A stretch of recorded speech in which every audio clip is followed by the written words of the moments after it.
कलातीत कल्याण कल्पांतकारी सदा सज्जनान दाता पुरारी चिदानंद संदो महोपापहारी प्रसीद प्रसीद प्रभु मन्मधारी। नमः शिवाय। ओम नमः शिवाय। नमस्कार, स्वागत है आपका। मंगल का प्रभाव कैसा रहेगा कन्या राशि, विशेष तौर पर कन्या राशि वालों के लिए। मंगल अस्त होने जा रहे हैं और कन्या राशि वालों आपकी राशि में ही चल रहे हैं मंगल।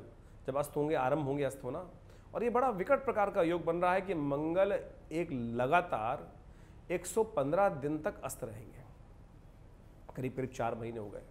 4 महीने तक मंगल सूर्य के साथ चलते चलते अस्त रहेंगे। ये एक बड़ा विचित्र प्रकार का योग बन रहा है। आपको समझ लेना चाहिए आपका प्रभाव, आप पर किस प्रकार का प्रभाव होने वाला है। और यदि हम आपकी राशि के अनुसार से बात करें तो मंगल आपकी राशि के अनुसार से बड़े इंपॉर्टेंट भाव के मालिक हैं। अष्टम भाव और तृतीय भाव चल रहे हैं आपके विशेष तौर पर लग्न में ही मंगल। इस वक्त लग्न जब मंगल बदले हैं तो उस वक्त मंगल आपके विशेष तौर पर इसी लग्न प्रभाव में आपकी राशि में है। और इसके लगातार आगे चलते चलते मंगल जो है वो 4 राशि पार करेंगे, 4 राशियों में जाएंगे और अस्त स्थिति में ही जाएंगे। मंगल आमतौर पे हर ग्रह की अलग अलग अवस्था होती है कि सूर्य के जब सन्निकट आ जाते हैं तो ग्रह अस्त हो जाता है, और जब अस्त हो जाता है तो वो प्रभावहीन, कम प्रभाव उसका कम हो जाता है, उसका प्रभाव कम हो जाता है।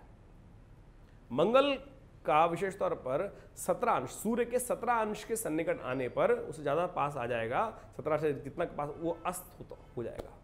उसको विशेष तौर पर क्या है, आकाशीय मंडल में उसका प्रभाव कम हो जाएगा, वो सूर्य के सन्निकट आकर दिखना बंद हो जाएगा, उसका प्रकाश कम हो जाएगा।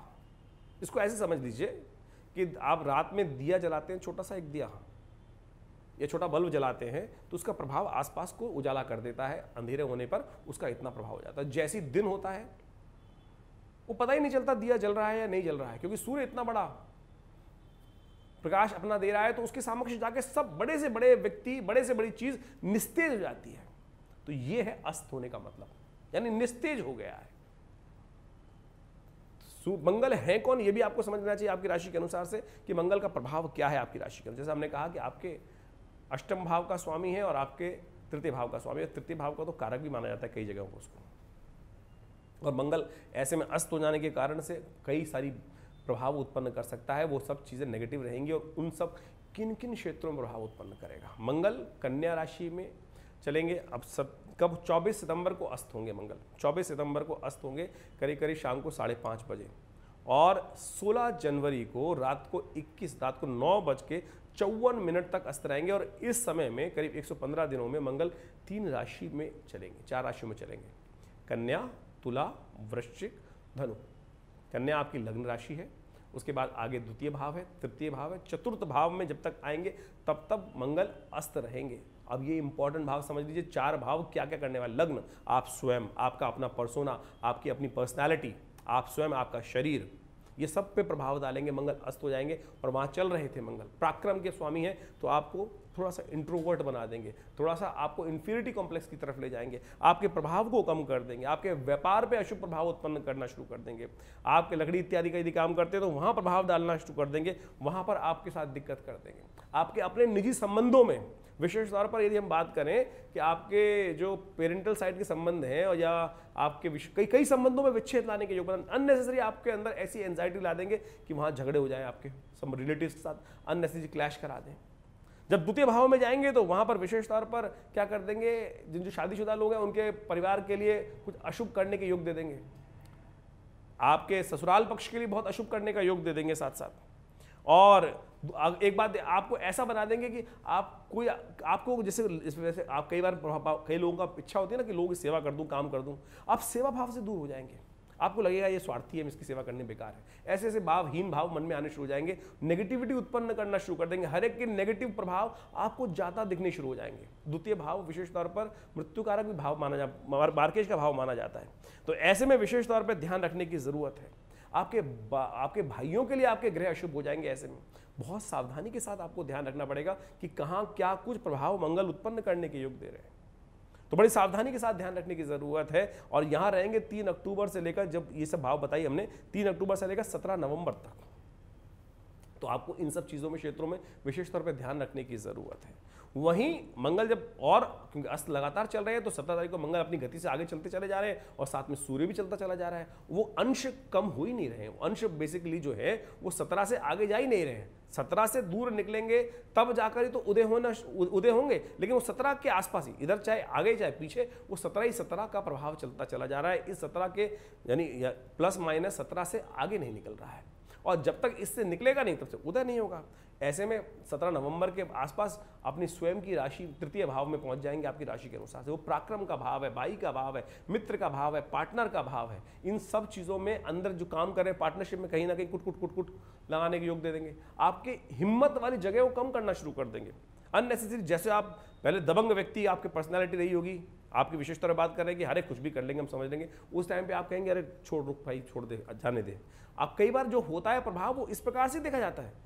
जीवन में जो कुछ घट रहा है, बढ़ रहा है, वो आपके इन ग्रहों के अनुसार यदि सूक्ष्म दृष्टिकोण से समझने का प्रयास किया जाए तो ये सब चीजें आप बहुत सुंदर तरीके से समझकर आप कार्य कर सकते हैं।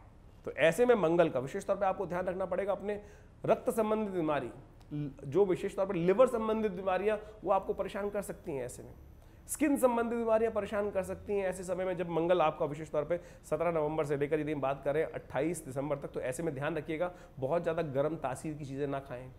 वजन का ध्यान रखें, वजन बढ़ाने के योग दे सकता है, ऐसे में आलसी बना सकता है। ऐसे में आपको काम मौसम परिवर्तन की तरफ जा रहा होगा थोड़ा सा, क्योंकि उत्सव के दौरान भी चल रहे होंगे, दिवाली वगैरह सब उन दिनों आ रही होगी, शादियों का मौसम आ गया होगा, तो कुछ ज़्यादा खाना खा लेंगे, तो कैलोरीज का ध्यान रखते हुए आपको काम करने की जरूरत है। ये सब चीज़ें हम ग्रह के प्रभाव से समझाने का प्रयास कर रहे हैं कि क्या क्या प्रभाव आपके जीवन में ग्रह डाल सकता है, तो उन सब क्षेत्रों में आपको ध्यान रखने की जरूरत है।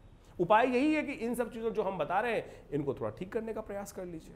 इनको ठीक कर लेंगे तो बहुत सुंदर तरीके से इसका प्रभाव उत्पन्न। ये तो मैं गोचर के हिसाब से हम आपको बताने का प्रयास कर रहे हैं कि हम तो, क्योंकि हमें नहीं पता कि आपकी जन्मपत्री में मंगल क्या चल रहा है, किसकी दशा चल रही है, मंगल कहाँ बैठा हुआ है, नवांश में कहाँ पर है, मूल कुंडली के अंदर किस प्रकार से कितने अंश का लेख वहाँ पर बैठा हुआ है, कितना शुद्ध है, किस शुभ ग्रह के साथ है, पाप ग्रह के साथ है, क्या प्रभाव है। लेकिन गोचर में जो हमें समझ में आ रहा है आपकी राशि के अनुसार से या आपकी लगन के हिसाब से, आप जैसा भी समझ लें उसके अनुसार से उसका प्रभाव उत्पन्न करने के योग दे सकता है। तो इस बात को आप समझने का प्रयास कीजिएगा, इसमें बहुत ध्यान रख के कार्य करने की जरूरत है। और विशेष तौर पर जब मंगल आगे बात करें 28 दिसंबर के बाद जहां जाएगा, वो जमीन जायदाद, मकान, सुख, वाहन, इन सब संबंधों में कुछ ना कुछ कष्ट ना देते, ऐसा ध्यान रखते हुए ध्यान रखने की जरूरत है बहुत ज्यादा। अब इन सब कष्टों को ठीक रखने के लिए क्या क्या उपाय किए जाए, हमारी मति के अनुसार से सबसे श्रेष्ठ उपाय हम आपको एक बता रहे हैं। पीपल के पत्तों की एक माला बनाकर हनुमान जी को मंगल और शनिवार को अवश्य अर्पित कर दिया कीजिए। हनुमान चालीसा का पाठ नित्यप्रति करें, ये बहुत सुंदर उपाय है। इसको कर कर आप बहुत सुंदर तरीके से कष्टों को दूर कर सकते हैं। सुंदर उपाय आपको कर लेने चाहिए। देखिए, मंगल विशेष तौर पर बहुत एक मंगल शुभ ग्रह है। मंगल का मतलब ही शुभ है, मंगल का मतलब अशुभ नहीं है। मंगल को कई लोग कहते हैं मंगल अशुभ ग्रह है।